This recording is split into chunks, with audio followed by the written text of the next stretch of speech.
Okay, welcome everyone. It is May 27th. I hope everyone had an amazing Memorial Day weekend.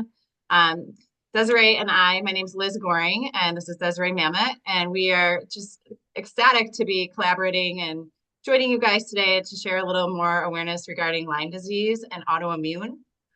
It's something that's near and dear to both of our hearts. Desiree and I actually just recently met each other.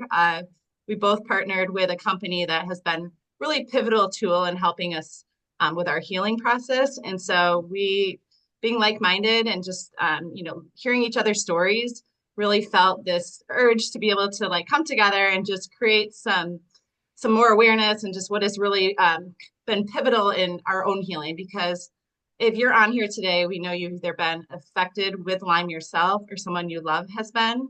And we know that the journey is not the same for everyone. So just to start, I'm gonna pull up my PowerPoint here for you guys. We've got a few things we want to share with you today. Think before Liz being that, like she said, the teacher at trade because she's way better at that sort of thing than me. Well, as long as technology cooperates, we will see where we can go with this. But like I said, Yes. I am Liz Goring and I'm here in Grand Rapids, Michigan. My family's here on the left in the Spartan gear, and we've got Desiree's family here on the right with all the Wyoming gear. I am born and raised in Michigan. My family is Carl, my husband, and my three daughters, Emma, who is 17, Allie, who is 15, and Kate, who is 12. And they're a huge reason why I am move. I mean, it's a huge reason why I'm here. It's a huge reason why I continue to share and fight for other families like you all that are on. I wanted to share a little bit of my journey with chronic Lyme. Those of you that are on that I know have already heard this, but those of who have not, I think it's really important because our stories can really help each other get through a lot of this. So way back in 1996, I went on a wilderness outward bound trip out in Colorado. Being a healthy 17-year-old athlete, I got home and I got super sick, and I developed Bell's palsy, which most of us, and if you're not aware, Bell's palsy is a huge indicator of Lyme disease. But way back in 1996, they had no idea why. They, couldn't figure out what was going on. There was I struggled with like the fatigue. I had just a lot of early symptoms of Lyme that just never were addressed. They thought maybe I had some type of staph infection. They just didn't know. They dismissed it. The paralysis ended up coming back in my face, but the immune dysfunction started. So not even a year later, I ended up with shingles by the time I was 18. Going into my freshman year at Michigan State, I developed mono, Epstein-Barr virus, which we know is a big opportunist infection of Lyme. So I struggled with a lot of fatigue that first year in college. And then the neuro issues started. High anxiety, insomnia, in and out of doctors this whole time, blood test after blood test, but never were checking for Lyme. It got chalked up to it's in your head, it's stress, it's change, it's college, it's this, it's that.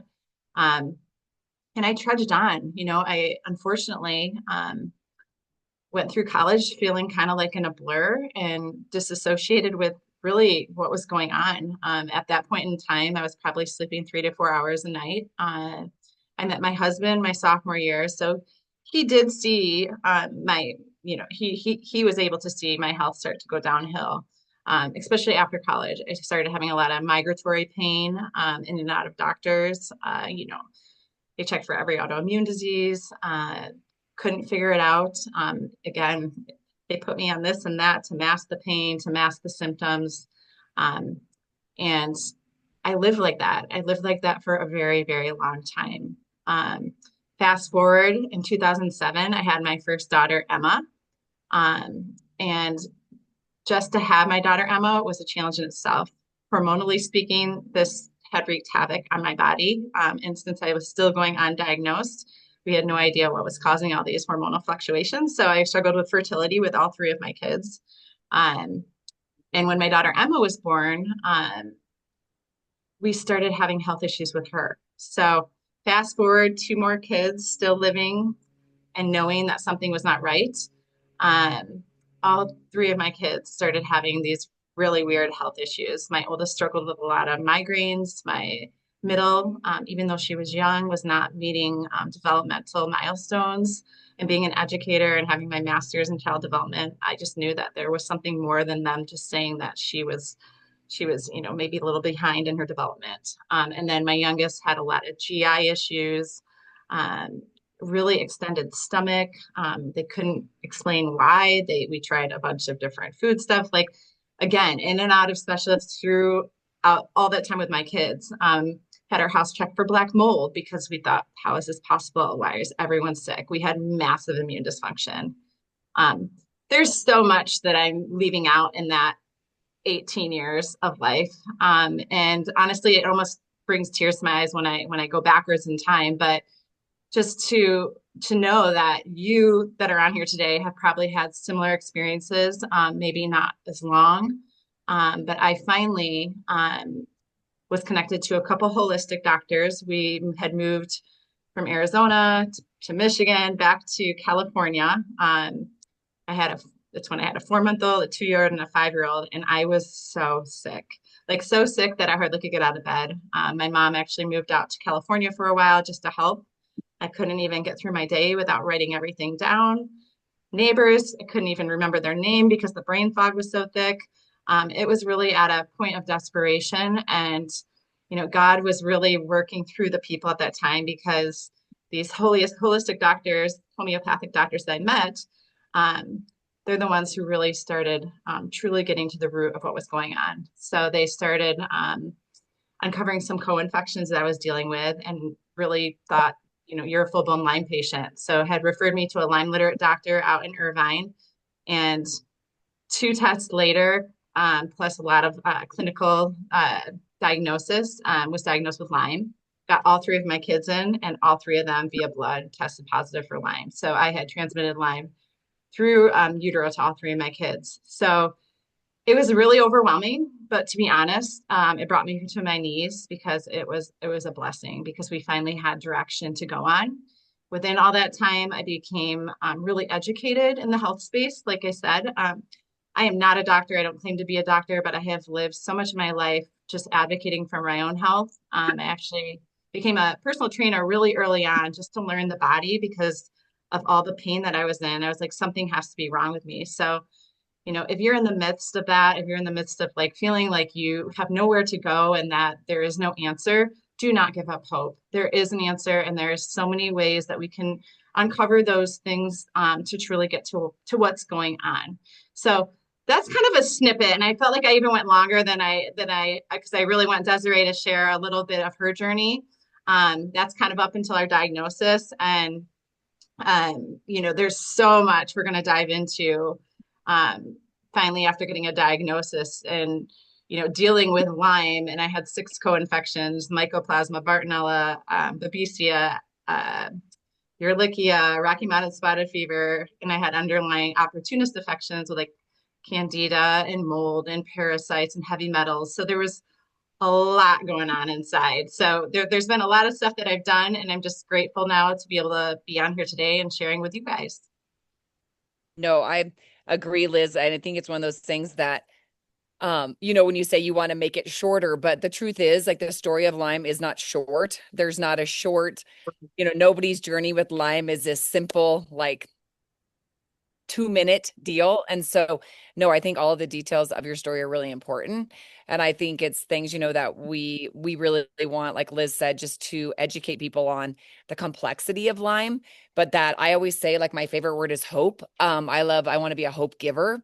And for me and my faith, like in God, I just really believe that, we are led, like Liz and I said, that it was really neat that we got to meet each other and she reached out to me and we just have this common love for giving hope. And yeah, I love I just heard this the other day, give without expecting to receive anything. And I think that's like what I think of, like, even this, like, just give, because I think we all, people who have Lyme, you need to share your story and you need to give hope to others. Cause I know for me, when I was diagnosed about 9 years ago, I was born with Lyme. So I had it for 37, 38 years before I was diagnosed.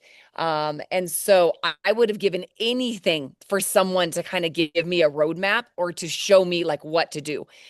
Because when I was diagnosed, I don't know if you felt the same, Liz, it was Lyme was not talked about 8 years ago. You were kind of on an island by yourself, and that was the crazy disease. And so for me, I was different, than you when you got diagnosed later or you were infected later.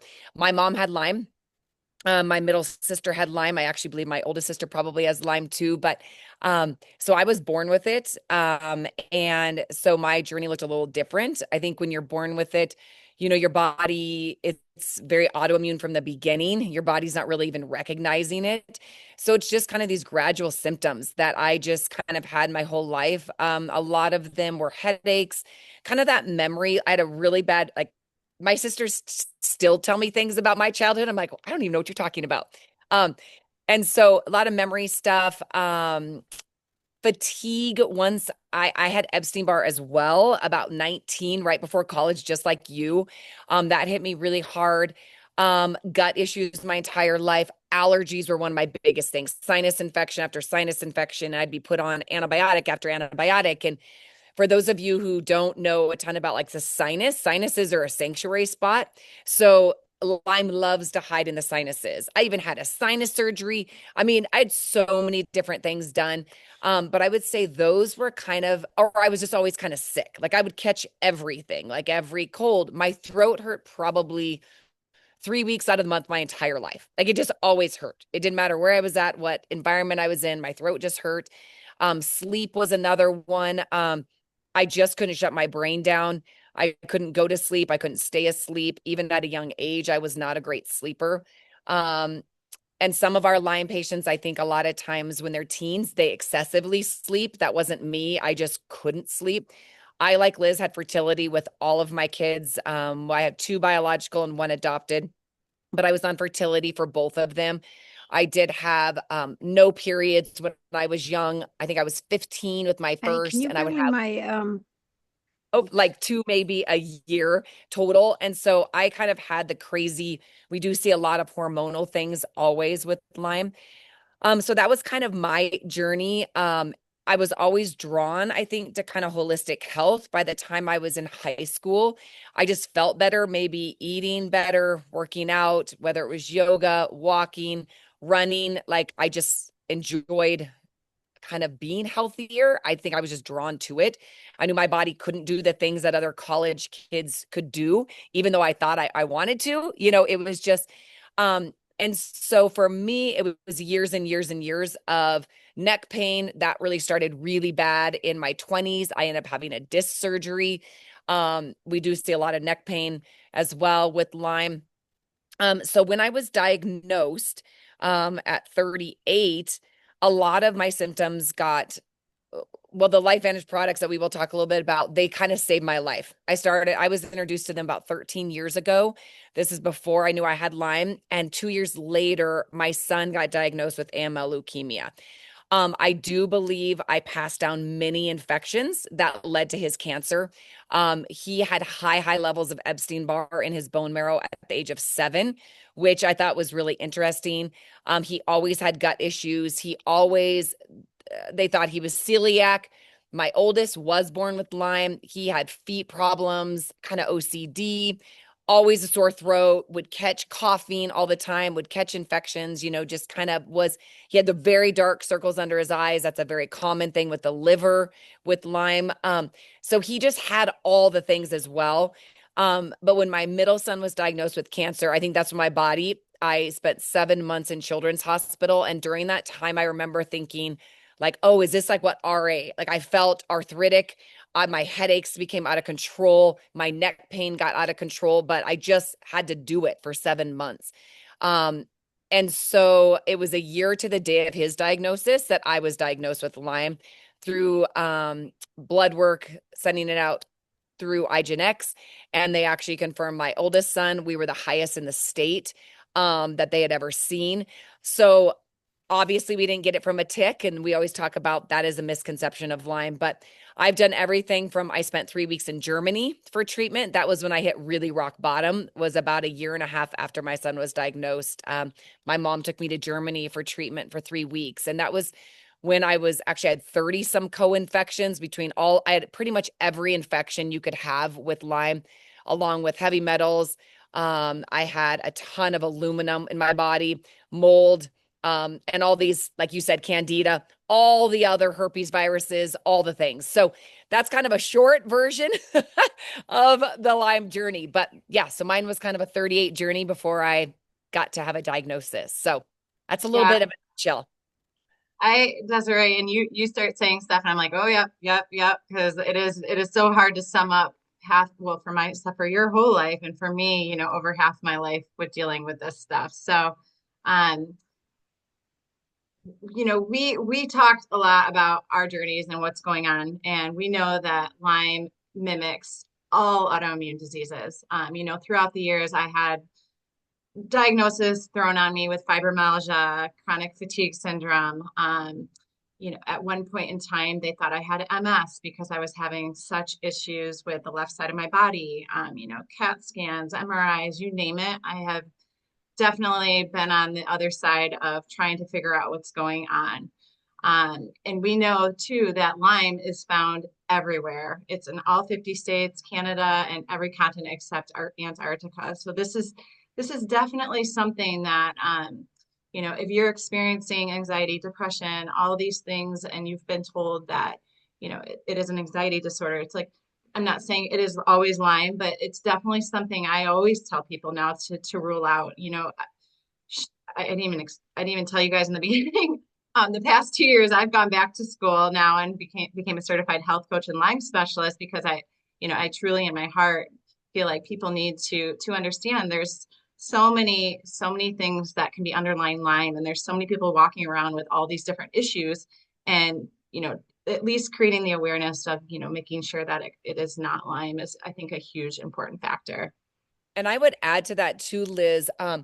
My mom is someone who they were going to diagnose her with MS. She did have the lesions on the brain, even starting. So that is something also that's a misconception that I think, Lyme does develop lesions on the brain and spinal cord, just like MS.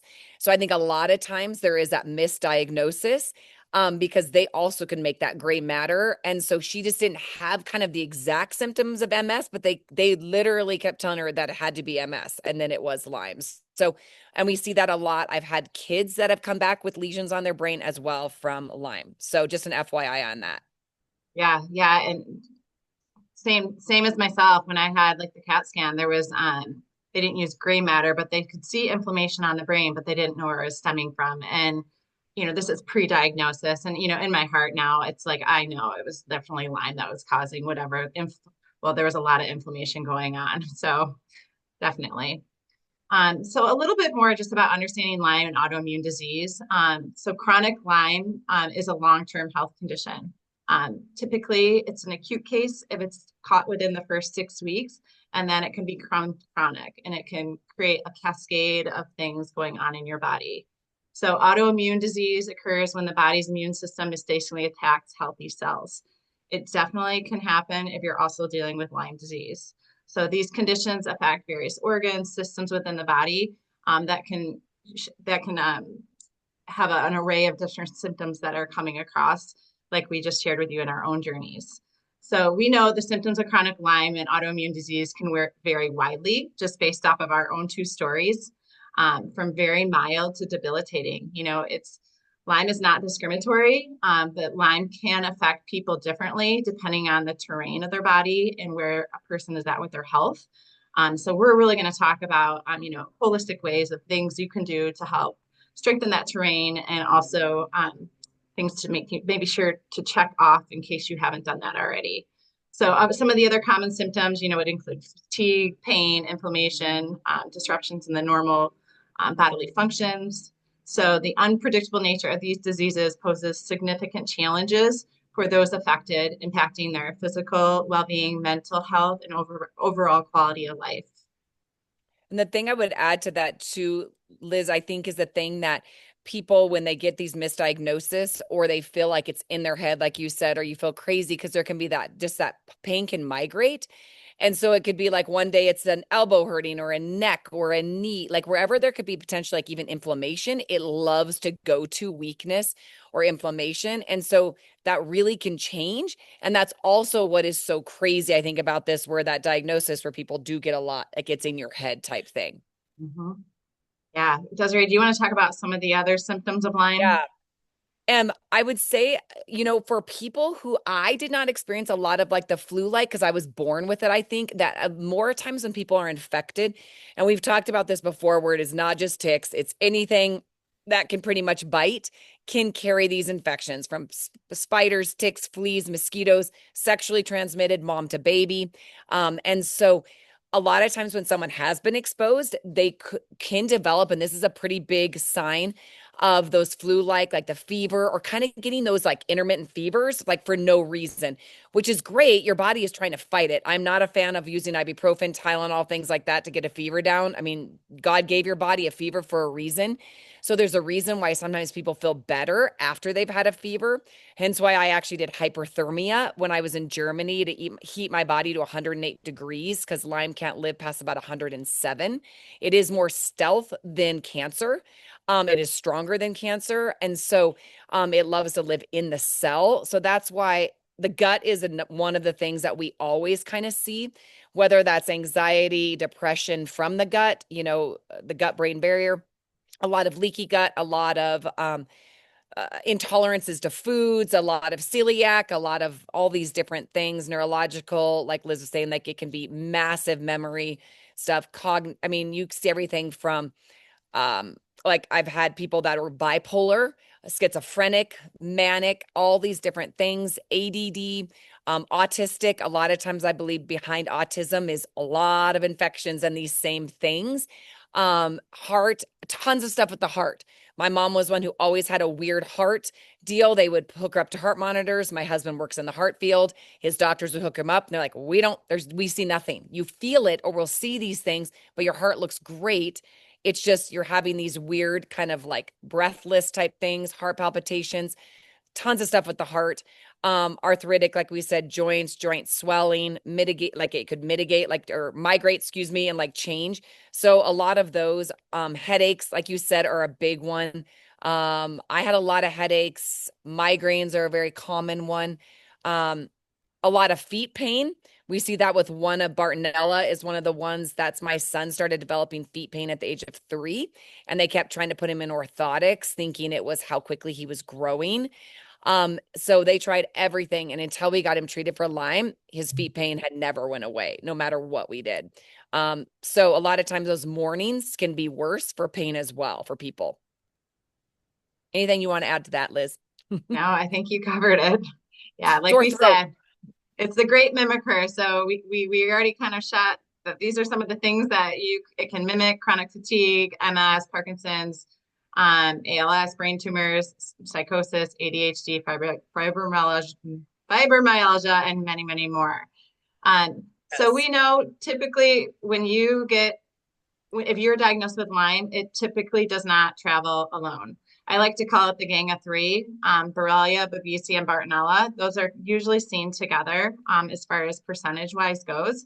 Not always the case, of course, but there are many different co-infections of different pathogens that ticks can carry besides just the Lyme bacteria. And Borrelia, there are so many different types of strands. So it's not, that's why the testing for chronic Lyme is so poor. And we'll talk a little bit more about that. These are just I know it's really hard to read with this little print over here, but these are just some of the most common co-infections along with Lyme. We talked about Babesia. It's actually parasitic in form. We've got Babesia also. That's the night sweats. It's a lot of neurological stuff. It can wreak havoc along with Lyme, along with all of these. Bartonella, I call it Yep. urliculosis. I can't say that very well. The Rocky Mountain spotted fever, anaplasmosis. Can't talk today. Sorry, you guys. Um, you get the point. There's a lot of words on there here, but a lot of different things. Obviously, there's a lot of education. LymeDisease.org is a great organization that advocates for people with Lyme and always is putting out a lot of great information. They actually shared with me some of the stuff that you're seeing today in the PowerPoint to be able to share with all of you during this Lyme Disease Awareness Month. And Liz, I was going to add, because I've had this one quite a bit lately. Seizures is another thing that we do see. And I've actually seen them more in younger kids, it seems like, with their diagnosis. And I think there could be a combination of vaccines. Like my son's a good example. That when they're born with these infections, and I think a lot, even COVID was one of those ones that really ignited the Lyme world, because it's like you could be living with these infections and be doing just fine. So I could get exposed to a ticket if my system, like I use that terrain as well. Liz, that comment, like protect your terrain, because your terrain needs to be good when something hits it. Don't wait till you're sick to start, being healthy. But a lot of the COVID virus and the COVID vaccine like unleashed a lot of infections. I think for my son, it was his shots that he had at 9 months unleashed and his entire gut was gone. But he had, I think, these predisposed things. And then by 7, after his 6-year-old vaccines, he was diagnosed with cancer less than 3 months later. And I believe this is like my husband and I watched his entire gut just go away and these infections. So I believe, yes, this absolutely led to his immune dysfunction. And same with my oldest son. When he was forced the flu vaccine, when my other son was diagnosed, they said, you're not allowed to see your brother until you get a flu vaccine. He started migraines within 2 weeks. I'm sure the stress of his brother becoming sick, but I really do believe the heavy metals and the things in that kind of unleash these things. And seizures is one of the things I've seen a lot more lately with younger kids. So I just want to throw that in. Yeah, That was a absolutely. side note. And kind of to just capitalize on, I mean, I know I feel like we could talk all day back and forth because we've had some issues too after different vaccines and things that have been my kids were exposed to early on too. So um, yeah, that's very good to know. So thank you for sharing that. And talking about the terrain and talking about these factors that contribute to disease development is something we're really passionate about now because it really is one of those things. When I finally got a diagnosis, the first thing my doctor, my Lyme literate doctor, said was, you need to reduce your toxic load. And I was like, I have no idea what you're talking about. We have so many environmental toxins and things in our products, in our food, that can definitely influence disease onset, and it can add on to this bucket that we're carrying. And I always like to tell people, it's like, you get a little of something from your cleaners, a little something from pesticides from your food, some glyphosate, like it adds to this bucket and it just will get to the point where your body then cannot handle that toxic load. So making good lifestyle choices, like Desiree said, working on stress management, physical activity, exercising, diet is such a huge thing. I really focus on diet a lot with my clients and for my own family, just because there's so much unfortunately unfortunately there's not enough regulations in our food now, and I'm hoping that changes. I feel like we're on a good trajectory for some good changes coming up here in the future. But what that says, this can help either mitigate or exuberate these risks for helping with the disease development.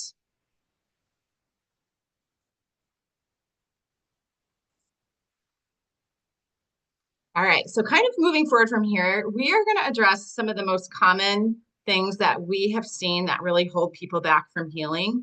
And we're going to just touch upon each of these and some things that we've both done with our families to help in these areas.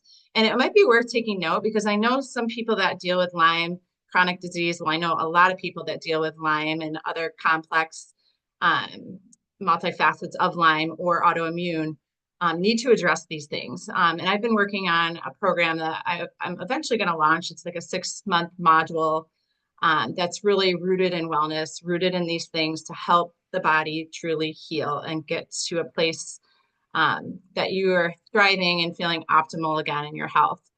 So Drainage pathways is a huge thing. Mitochondria, nervous system, unresolved trauma, circadian rhythm, hydration, genetics and methylation, dental infections, gut infections, mold and mycotoxins, and heavy metals. So we're going to talk about each of these just a little here.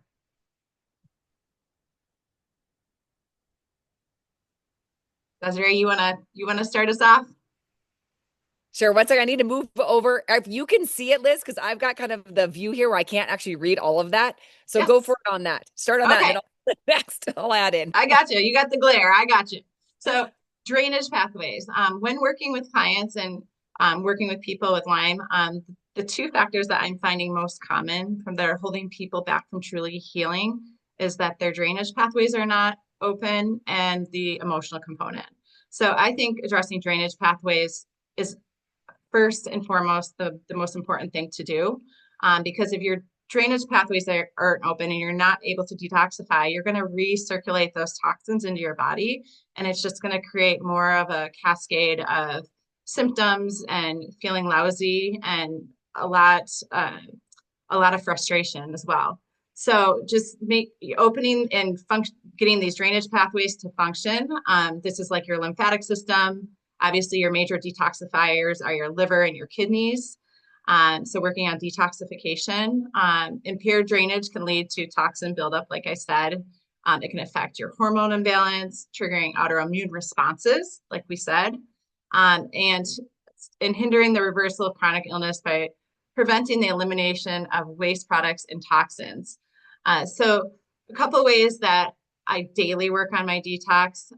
There is something that we're going to address in a little bit, and it's called the NRF2 activation. And this has been a pivotal thing for helping my body be able to detoxify. I know that Desiree and I, because we've talked in the past, both we struggle with the MTHFR gene mutation. And I actually have the double mutation, meaning that it makes my body extra hard to be able to eliminate toxins from my body. So it's been always something I've been up against, and I've had to do a lot to help support that. Methylated B vitamins. I've done a lot of detoxification protocols over the years to help keep things flowing. I exercise, so I sweat. We have an infrared sauna. We have a PM. I mean, we kind of have like our own little wellness center in our basement just because of the fact that we have all dealt with this and need to constantly be addressing them. There's detox foot baths. There's foods that can help you detoxify. There's so many components, but the NRF2 activation has been a key one because it actually activates the NRF2 pathway so that your body is producing antioxidants to really combat those free radicals and those toxins, and it can help get things moving appropriately. So we're going to address and talk a little bit more about that and what that looks like here in a little bit. So making sure your drainage pathway is open.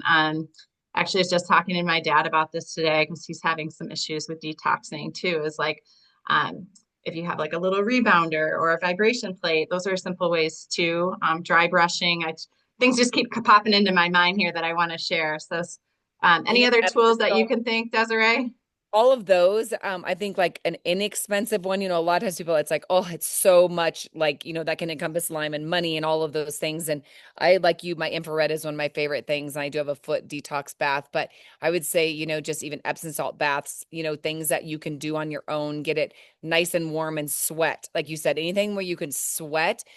I wouldn't say intense exercise for people who are sick with Lyme. I think I know for me, every time I would really exercise or train for like an event, I would get really sick and my hair would start falling out in clumps and my pain would change. So I think it's walks, hikes, yoga, spiritual, like prayer, meditation. For me, tennis is a good one, like kind of like a brain release, but it doesn't need to be go run 10 miles or go like do a hit workout. I think sometimes those more like even CrossFit type things can be hard. I have noticed on Lyme people just because their adrenals are usually a mess, all things. So it's a lot. So I would say anything that you can do that, like you said, jumping, rebounding, things like that, a trampoline, whatever that is. Yeah, definitely. Tapping too is another one I thought of. So thank you. Yeah, that was definitely good to point out. So the next thing we're going to talk about is our mitochondria. Do you want me to do this, Liz, then? I Yeah, can kind of yeah, speed up. Sorry. that's okay. Yeah, so I would say the mitochondria is one that all autoimmune and like even spectrum disorders, Lyme, even cancers, there's always this dysfunction going on in the mitochondria, which leads to a lot of fatigue. It leads to, miscommunication of the cells. There's a lot that goes on with this. And so Lyme does a really good job of kind of confusing the entire system. And so one is a mitochondria. And so you look at like the hormone regulation, like it shows on this. It's difficult to recover from illnesses, even that recovery from workouts, things like that. And like Liz said, when we were talking about NRF2, um, there is a product that I did add into my protocol that's called NRF1, and it does help with mitochondria. So I do take that daily. However, I think a lot of people with Lyme, their mitochondria is such a mess and they're so sick that you have to start working on, like Liz was talking, like opening up those detoxification pathways and get inflammation down. And I think one of the things that happens with Lyme, practitioners, and this is nothing against like the Lyme world, everybody's trying to figure it out. They all want to be hope givers. We all want to figure out the answer. But what I've seen is that a lot of practitioners can throw a ton of supplements at someone with Lyme. And if their gut or their gut lining is a mess, you could throw supplements at them all day, every day. But until you get the detoxification pathways open, the gut healed, there's not a lot of absorption. And vitamin D is a good example. If your gut isn't absorbing, you could throw 10,000 units of vitamin D at it and still be vitamin D deficient. And so I would say mitochondria is one of those things that I started working on after I had kind of taken some of the load off of my body. But I don't know, Liz, if you have other thoughts on that. Oh no, I think that was great information, 100%. Yes, definitely the first thing is getting that inflammation down in your body before addressing it, and then working on some of the gut stuff, what we're going to talk about too. Um, Another factor, your nervous system. All of us when we're struggling and we're in that fight and flight stance, like your nervous system, your adrenals, like everything's imbalanced. And this is particularly chronic activation of stress response, like your sympathetic nervous system. It can disrupt a ton of stuff going on in your body. Just to kind of keep it in layman's terms, like you get your hormone disruption, your cortisol levels get really high, which contributes to inflammation as well. It contributes to autoimmune disease and development, like we said, through all that inflammation, making it harder to heal. So if your body is in a constant state of fight and flight, you'll never be in that rest and repair. So really working on things to regulate your nervous system. This was something that was very hard for me to do because I I just got used to living in fight and flight, and I didn't really know how um, to regulate. And it's been something that I've really worked on throughout the years. There's lots of great things, and what might work for me might not be something that necessarily work for you. But one thing for myself is that, like, running around with three kids and from A to B to C to D, like I'm always busy. Like that is a type of stress. And so I had to really step back and I had to think about what I was saying yes to. I had to really take a look at my life and structure in a way that I knew was going to help me to heal. And it was something I had to be very intentional about. Like we live in a busy society, our world is constantly noise. And like for myself, like I always thought like I always wanted to be at the parties. I wanted to do all things and I can still do that, but it's like I also know when it's time for me to retreat, to go and have my space. I really dove into doing some different breathing techniques, meditation. Yoga is part of my practice. I go at least 3 times a week just because of the um, it really helps to center me. I feel like that's been something that's very healing component for myself. Journaling, reading devotionals, things that really fill up my soul. Desiree, do you have anything to add? I agree on all of those. And, for me, and, there's different, thoughts and views. For me, being born with Lyme, since my hormones were a disaster and non existent, when I did go to Germany, they did recommend hormone, like doing bioidentical or a natural hormone. Because I had zero of every hormone literally by the time I was 30. Like I went through menopause by the time I was 37. I started perimenopause then. So I've not had a period in like 9 years. And so for me, after I'd kind of done more other healing, that was one of the components after some of these infections had been lifted that I do hormone replacement. And I do find that I feel better, but that doesn't work if all the other systems are a mess. So I do tell people, like depending upon your age and, getting your hormone levels looked at because everything works together. And so if the hormones are off, the thyroid is off, and the thyroid is usually always off with Lyme patients. So for me, that has been a big thing. As far as also my sister who was diagnosed in her 40s. So that's just kind of something to add. But like I said, you have to work on other things. Hormones aren't going to just be your answer, but all this goes together. Absolutely. So this goes hand in hand too, is the unresolved trauma. Like psychological trauma can have physiological effects, including altering your hormone balance through stress hormones like cortisol, like we were just talking about, increasing susceptibility to autoimmune diseases via stress-induced inflammation, and blocking recovery from chronic illnesses by perpetuating a cycle of stress and inflammation. So another thing, diving deep into things that might have happened in your childhood. Even for myself, working through some of my PTSD regarding my Lyme journey, like I've had to put in a lot of work, a lot of hard work, a lot of personal things. I've done some of the emotion code, if you've ever heard that. I've done some different magnetic type release things. There's a lot of things that can help obviously talking to a professional like a psychologist or a therapist, having a good network and support around you to be able to confide in and to talk about. But I said, the two things I really find most that hold people back from healing are drainage pathways and the emotional side of all this. So I just wanted to make sure to really kind of, capitalize and punctuate on this as well. Yeah, I think that the emotional side of it is a really, really huge one, that can kind of re-trigger that brain or keep re-signaling you to never get out of fight or flight. For me, I did EMDR therapy, which is the retraining of the brain. We've actually done it in everybody in my family has done it. I can relate it kind of to my son with cancer that we knew we had to retrain the brain to stop getting those reactions every time you walk into a hospital. But mine was the same. So I think not only was mine kind of the PTSD, like certain things in my childhood, but also then his diagnosis and then my diagnosis. So it is dealing with all of those things because I find that there are certain things that can trigger Lyme symptoms, and it's crazy how powerful the brain is. Certain situations, even my son, can trigger an instant headache, aching of my joints, bladder-like symptoms that I used to have chronically for years and years and years in like a matter of walking into a certain hospital or seeing an IV. So I had to rechange some of those things and get that therapy in my brain so that I stop kind of being in that fight or flight and going back to kind of those symptoms. So I agree with you. Emotional part is a huge component of healing.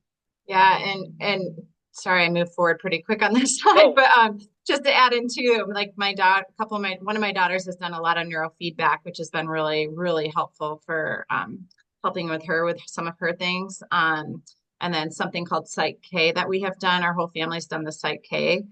So there's a lot out there that can really benefit. So let's talk a little bit about circadian rhythm. Desiree, you wanna chat about this? well, I think the big thing is yes, because like sleep is your superpower. Like if you're not sleeping, that's the time when your body is rinsing of the toxins out of the brain. That's the only time actually that your brain is kind of shrink down, rinsing out those toxins. So that's the number one time that you're healing. And so many people with Lyme don't sleep well because either they're kind of that high fight or flight, or like me, I could fall asleep, but I'd wake up in the middle of the night, be awake most of the rest of the night. There's a hormone part of it. There's an inflammation part of it. I mean, there's so many different things. So anything you can do for sleep, for me, one of the things that changed my sleep was actually Protandim NRF2. That was one of the things, like when I started taking that, it helped calm my brain. I noticed sleep within like 2 weeks, and that was something that I had never experienced before. So I would say anything natural sleep. I'm not a huge melatonin fan. Then you stop making it. If you keep giving your body melatonin, and a lot of times people with Lyme, I did not do well with melatonin. I had horrible night sweats, crazy dreams. I actually didn't sleep well at all. So I would say anything you can naturally do. This is not an induced sleep by a drug, because then you're not really sleeping or healing. Um, whether that's like a nighttime routine, keeping your room very cool, whether that's cooling sheets, a bath before bed, limiting, kind of blue light, grounding sheets. I don't have my phone in my room. I turn it off on airplane. I don't sleep with my phone next to me. I said, if my kids are in trouble, they better figure out another way to find me. Kind of that I don't wake to an alarm. I hate alarms. I think they're disruptive. So I've kind of, my body just wakes. So I kind of wake up to the sun. Like I don't know. Those are kind of some of the things I try to do. Grounding throughout the day, just touching the grass, anything that you can do to kind of help that brain calm down. So those are some of the things that I recommend. Yeah, yeah. And just to add on that too, because I know that you'll probably agree with me, there's a couple products that we have in our catalog that it's called Rise AM and Reset PM. And it's the technology and science behind it is all based off your circadian rhythm. And they're micronutrients and it helps fill in the gaps for nutritional deficiencies that you might not be getting from maybe your foods. But it's all set to your own circadian cycle. So that's been something that's been really beneficial to myself over the Yes. past couple of years as well.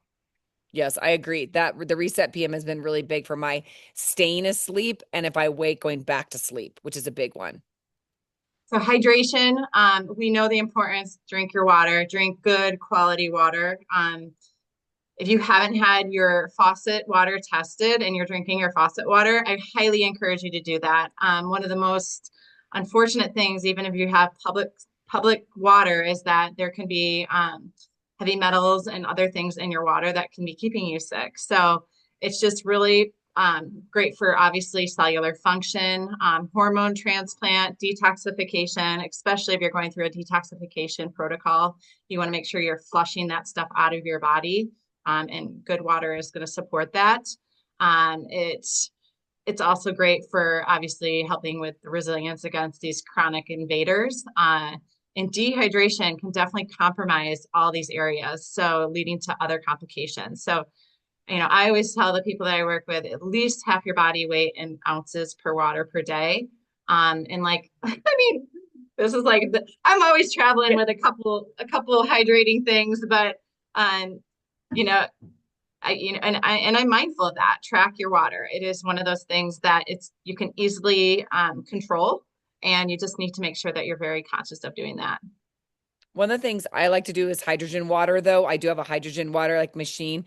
So I think that's really great. I also do a sea salt every morning because the other thing is you can drink a lot of water and be almost overly hydrated in a way that you're like taking minerals from your body as well. So I say like be smart about your water, like she said. But I like to add, I think Baja sea salt is one that I use, and I put it in like my Axio drink. I put it in my water first thing in the morning, like hydrate right after you get up. So I think if you can get like a little hydrogen water machine, things like that, that's really great and something simple that you can change and do. But yes, I am anti the water from your sink. Yes. Fluoride, all the things. Yeah, They're and not I'm so helpful. glad that you added those two things. Yeah, like I said, we have trace mineral drops too. If my kids don't even know. I just put it in their water bottles, and at least I Yes. know they're getting some good stuff in there. So Desiree, can you share with us a little bit about like the genetics and methylation and why that's important? So, it's kind of like Liz was saying that for me, I did get my kind of methylation pathways looked at by a doctor who works with my son once he was diagnosed, and she specializes in methylation. And, just kind of looked at how each of our bodies are different. The thing that I do tell people is don't get so set on. So, like if you have the MTHFR SNP or you have, a double SNP or these things, being aware of those things are good, but you aren't destined to your genetics. And that's what we talk about always, like within even our company, is that you can change those switches. What I did myself is that, and the doctor, she explained to me that all my faucets are just a little clogged.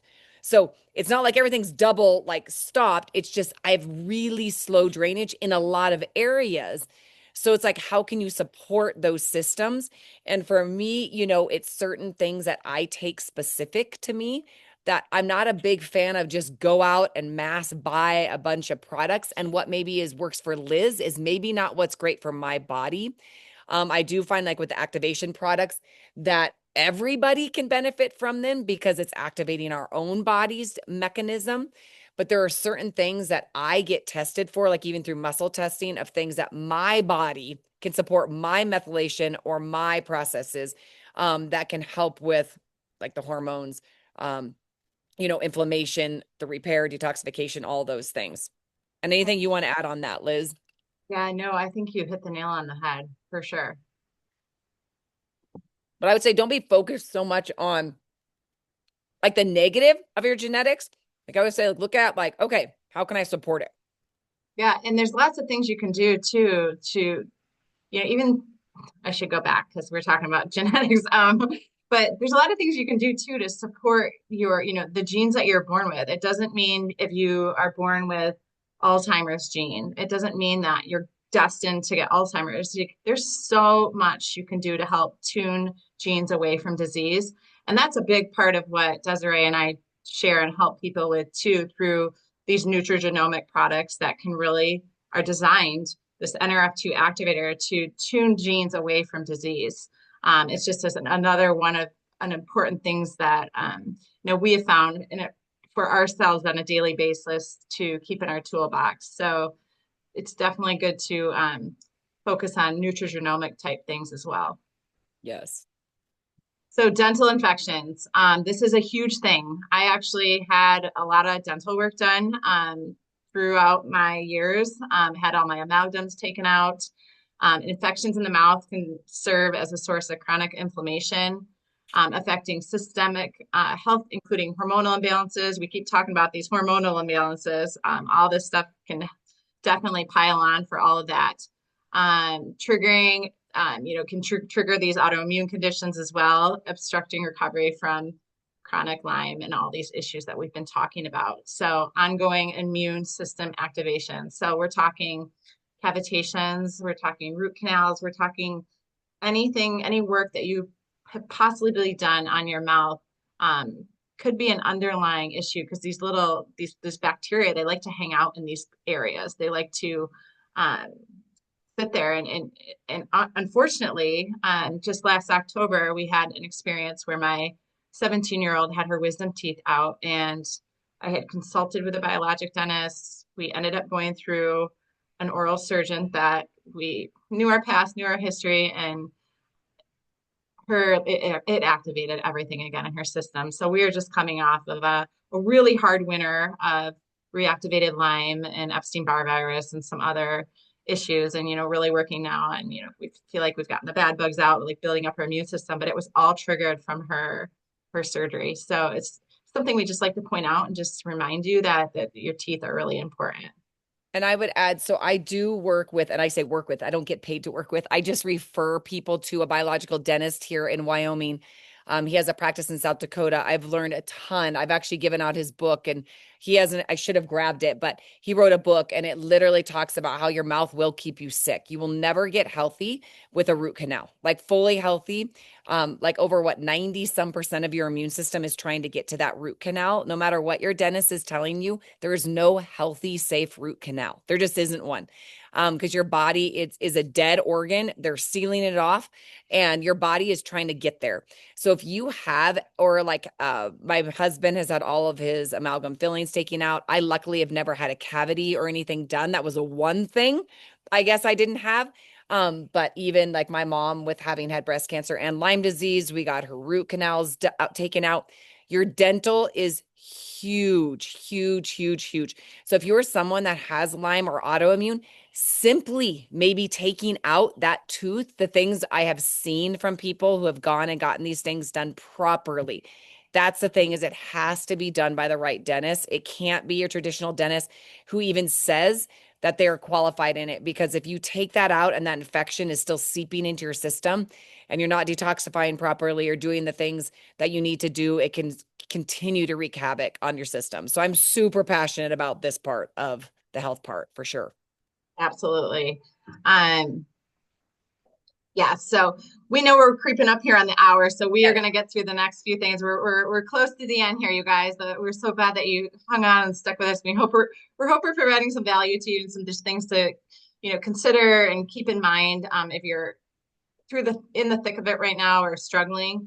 And we talked a little bit about this earlier, but a huge thing too is our gut health and these gut infections, and it can be a huge reason too why maybe even some of the treatments that you're doing, like Desiree shared a little bit earlier, might not be working. So focusing on the role of our gut health and overall wellness, and really showing you guys how infections in the gastro system can disrupt your gut flora balance, leading to more, again, hormonal imbalance, gut brain axis.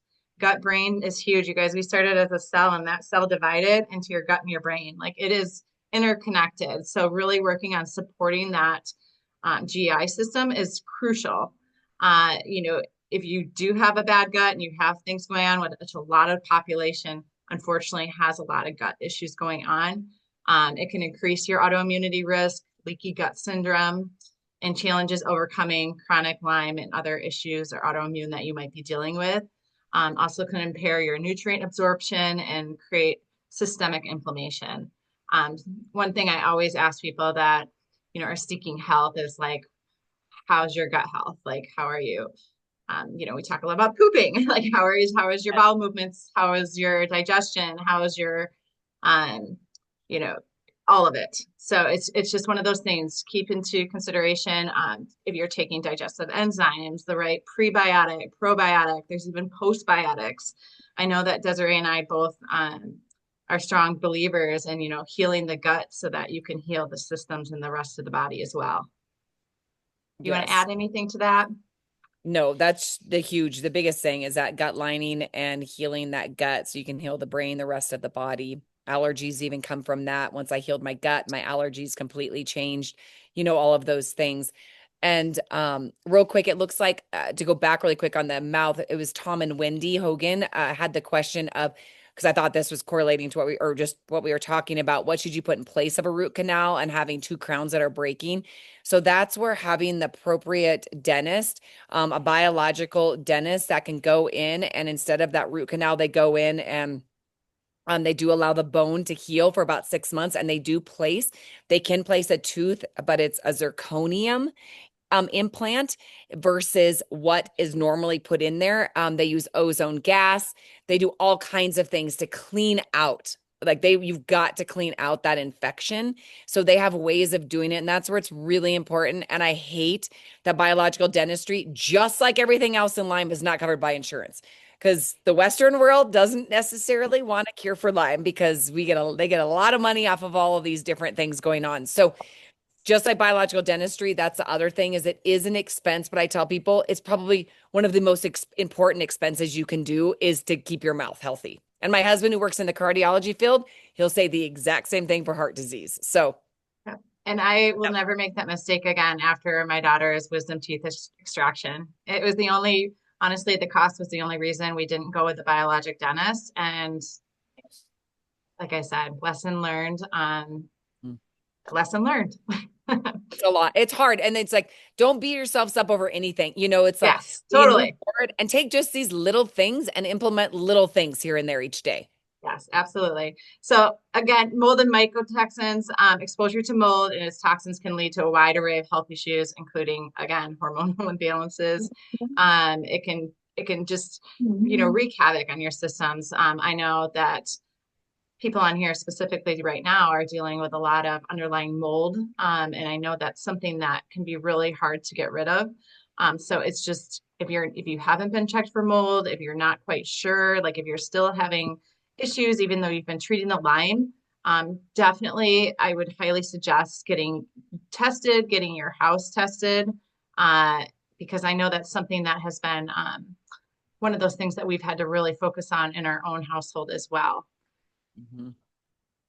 Yes, mold's a big one. Mold is one, and I would say heavy metals and mold that it's really hard to get better from Lyme with those two. They're kind of a bigger driving force, I think, sometimes than what is given At least that's what I've learned kind of even when I was in Germany. Like that was a big one where those two will keep you, and your mouth can keep you from being healthy again. Yeah, and I'll let you just continue a little more of the heavy metals, same thing. Just make sure you get your body checked for them. It can really, Lyme likes to specifically hide out in heavy metals. So, I know when I was diagnosed, I was doing chelation. I was there 3 days a week getting hooked up um, to chelate. I was taking a lot of different things to help strip the heavy metals from my body. Obviously, changing a lot of products and things that I use in my house, limiting like using aluminum foil. I had amalgams taken out of my mouth. Deodorant is a huge one that has aluminum. I know. I think you said yours was your high aluminum as well. Aluminum was my highest. Yes, yes. Hmm. Yeah. So we realize, you guys, there's a lot of information that came at you at the past hour, and we really do hope it was helpful. It is not obviously a one size fits all treatment plan when it comes to Lyme. We know that there's so many things that have helped people, and we're just hoping that some of these things that we just shared could be maybe the reason that you are not progressing in your treatment plan, or if you're seeking guidance or help, please reach out to either of us. But I know for myself, speaking from my own experience, these are things that I had tried. Well, and have helped me as well.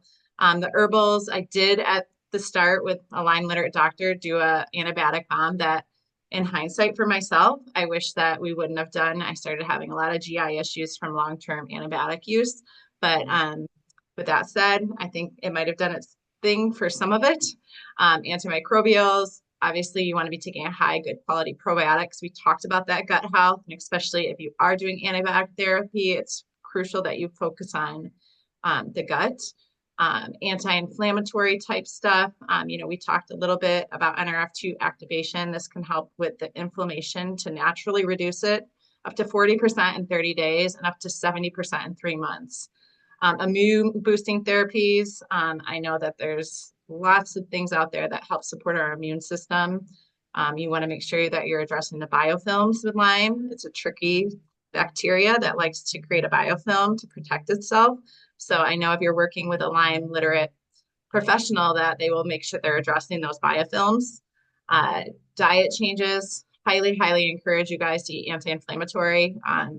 Our family is still gluten and dairy free. I really look at labels. I don't buy any, the processed foods. We really try to eat whole organic foods. It can be a huge, huge, huge factor in the healing process. Reduction of your toxic load, like we talked about earlier. We addressed a little bit about the cellular repair. We're both passionate about sharing about cellular activation and the role it has had in our healing, and lots of people we've worked with.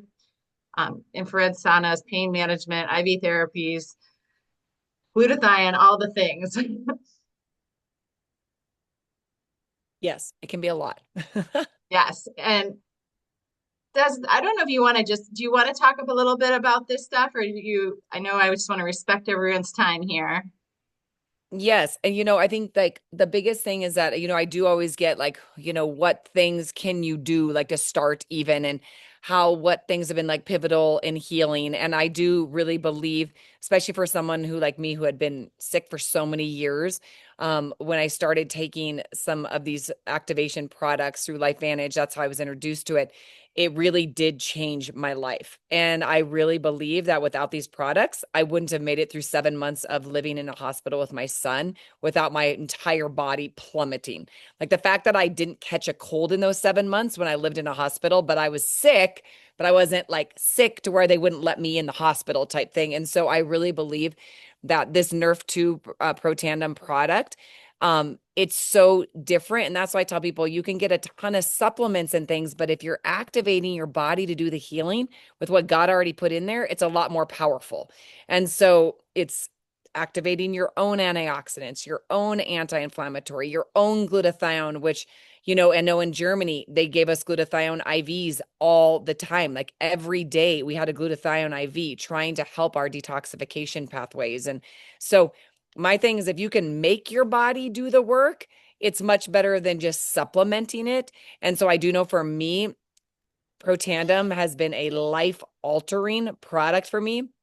Um, but I tell people, your body takes time to heal. Like you need to be like activating and giving your body this time to heal.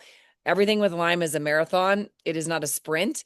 And so it's giving your body those things that it needs in order to heal. So this has been one that has been an absolute game changer for me.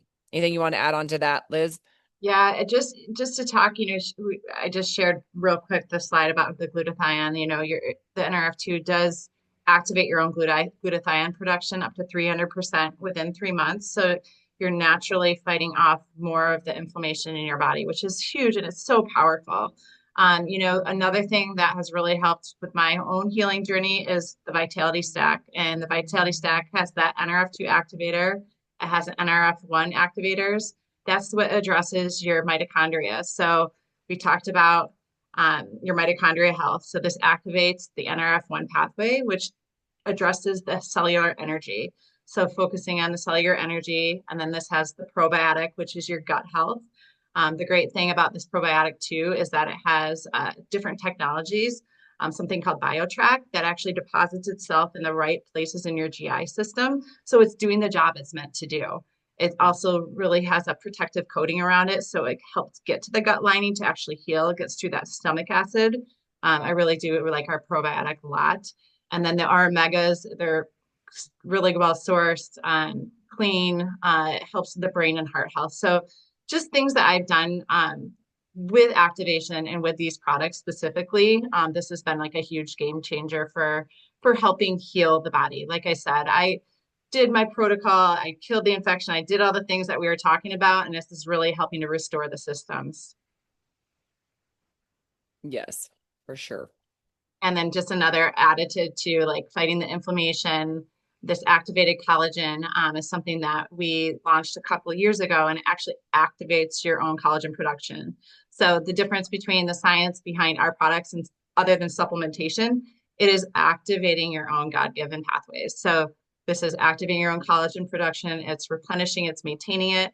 And if you know Lyme loves collagen, and it's definitely one of those things that it hides in, it feeds off of the collagen. So this has been huge for helping with my collagen production.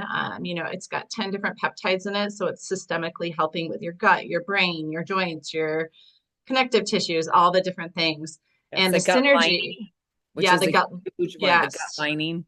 for Yeah. sure. And these two together, they synergistically work to help what's called fibroblast cells. And these cells actually, they're all around your organs. It's helping bring the body out of that fight and flight stance into balance. It's reducing the unnecessary signaling, recovering from stress, and restoring optimal function. So this has been a huge part too that has helped with health and healing. Yes, it's been massive for that. Do you want to talk a little bit about Axio? Axio is one that has been really, really amazing for myself and my family. Because I think so many people, or it's not so many, I'd say almost all people with Lyme have that extreme fatigue or that brain fog or that mental clarity focus, whatever it is, calming the brain. And so this has been one that has really helped me personally, and my family with kind of just that calmness, but also that silent energy. It's natural. It does cross the blood-brain barrier. So it's great. Like even my daughter who has learning, like school is hard for her and focus. I've used it for that. We use it for sports. I, like Liz, am a crazy lady about like, I don't have Gatorade in my house. I don't really buy soda. Like we have all the things, but it's like, you try to just, if there's things that you can swap out in a healthy thing that's actually going to help you. I hear really cool things with anxiety, with this depression, mental clarity, all those things. So this is just something that I love to add my sea salts to every day and drink it every day just to kind of help my brain work better. And it kind of just increases each day and gets better over time even. Yeah, and it does have NRF2 actives in it too. So it is helping with like the stress response and signaling. I literally can't go 2 days a day without two of them. So we are so sorry. This kind of went longer than we expected, but we hope that you guys got value from this. We hope we brought some information that maybe can help you on your own journey. Just, the biggest thing that, you can take away from all this is that if you give the body what it needs, like recovery is so possible. I know I can speak probably for Desiree when I share that, like, I never thought I'd be where I am today. And like, I'm grateful. I've been in remission now for probably a good 6 years. I was diagnosed 8 years ago, but like I work every day at maintaining my health and proactively um, staying in a good place. Like I know that Lyme can be triggered by lots of different stressors, but if you're putting into practice what you have learned and taken away and just honoring your body where it's at, I think that is the best advice I can give someone who is looking to really stay in this place of health. And, the fact that you have a diagnosis is huge because now you know what you can do if you did spiral backwards or you did have some issues. And, you know, reach out. Like I said, I'm passionate. I know Desiree is passionate about helping and connecting others. I have started my health coaching this past year. It's called Rooted in Recovery, LLC. You can find it on Instagram or Facebook, but I have a great page that I like to just share value and information or connect with me as well. We just want to instill that you guys have believe that you have to believe you're going to get better, have faith, whether that is God or someone else, like spiritually, having that whatever your thing is, just grounded in that. Give yourself grace. It's not linear. It's a messy road. Just having compassion, patience, that the mindset that you're going to recover. And we have this miracle body, and we pray that everyone here, takes that, and we hope the best for you. Desiree, do you want to add anything at closing here? Yes, no, I agree with everything, Liz, and, reaching out and just, like I said, asking questions, things like that. And for me, I guess for one of the things in my healing, since we always share like kind of one of the, another thing that has been a huge tool for me, because I do get this question all the time, like, what doctor do you go to? Where do you go? What do you do? And it's amazing that Liz is opening up her practice to help heal people and guide them through that. Cause I would have loved to have had somebody who would have done that. For me, Germany was big, but I don't tell people to go get hyperthermia and move to Germany for 3 weeks like I did. But I do have a doctor that I do refer a lot of people to, who also was very, very sick with Lyme. But he uses muscle testing and magnets to clear and locate all infections in your body without blood work. So I have taken my entire family. I referred about 60 some patients to him, if not more. So he is a great resource. He is in Idaho. There's one in Wisconsin that's trained. They're the only two in the world that are trained to do this. But he has been another part of my journey. And I wouldn't be, like I said, like Liz, I never imagined I could be where I'm at if you would have saw my health in my teens, 20s, 30s, and even early 40s. So I love, Liz, what you're doing and offering, kind of help through, your practice and all of that too. So just know we're here for you guys. Yes. Yes, I think I was looking at the chat just to make sure there wasn't any other questions that you guys had. You kind of grabbed them along the way there too. But Yes, yeah, thank feel you for free to, tag teaming that. yes. But All feel right. free if you guys have questions or if anybody wants to, unmute and ask a question too, like whatever, Yes. we're here for you guys for that too. So let us know. Yeah, kind of a You lot of guys are welcome. information. It is a ton of information. You're so welcome to everybody too. So thanks for your time and just let us know how we can help too. Yeah, Okay. absolutely. And we'll get the recording out because I know we've been asked that a few times here.